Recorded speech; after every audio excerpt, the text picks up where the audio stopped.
சுண்டை வத்தல் சாதப்பொடி சுகருக்கு எல்லாத்துக்கும் நல்லது, உடம்புக்கு ரொம்ப ரொம்ப நல்லது. சுண்டை வத்தல் சாப்பிடாதவங்க பிள்ளையெல்லாம் சாப்பிடாதுங்க.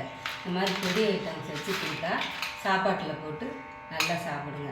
இது 250 கிராம் சுண்டை வத்தல். அதுக்கு தேவையான பொருட்கள்: உளுந்து, பொட்டு உளுந்து 200 கிராம் வறுத்தது, மிளகு 30 கிராம் வறுத்தது, சீரகம் 50 கிராம் வறுத்தது, பச்சை கடலை பருப்பு 200 கிராம் வறுத்தது, எள் 50 கிராம் வறுத்தது, 50 கிராம் வரமிளகா, கருவேப்பிலை ஒரு கைப்பிடி, 50 கிராம் வெள்ளைப்பூண்டு, பெருங்காயம் தேவைக்கேற்ப போட்டுக்கணும், உப்பு.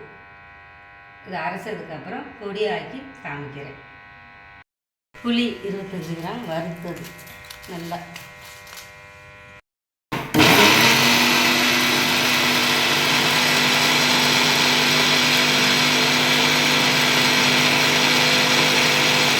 நல்லா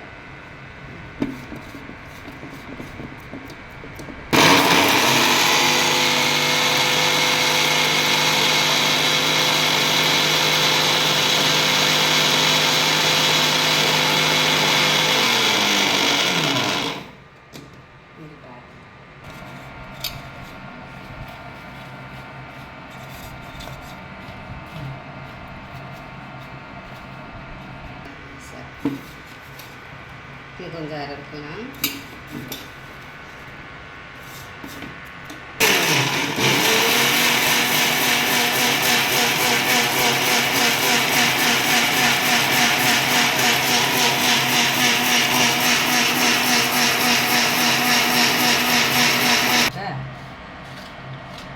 அரைச்சாச்சு பொடி. இதை சாதத்துக்கு சுட சுட சாதம் போட்டு நெய் ஊற்றி சாப்பிட்லாம், தேங்காய் எண்ணெய் ஊற்றியும் சாப்பிட்லாம், நல்லெண்ணெய் ஊற்றியும் சாப்பிட்லாம், இட்லி தோசைக்கு வச்சு நல்லா சாப்பிட்லாம். குழந்தைகளுக்கு பூச்சிக்கடி இருக்கும், அதுக்கெல்லாம் குழந்தைகளுக்கு அழுகும். சுண்டை வத்தல் சுண்டை கிழமெல்லாம் சாப்பிடாதுங்க. இந்த பொடியை கொஞ்சமாக போட்டு நெய் ஊற்றியோ சோறில் போட்டு பிணைஞ்சி ஒரு 2 வாய் ஊட்டினீங்கன்னா குழந்தைகளுக்கு ரொம்ப ரொம்ப நல்லது. பெரியவங்களுக்கு சுகருக்கு ரொம்ப நல்லது.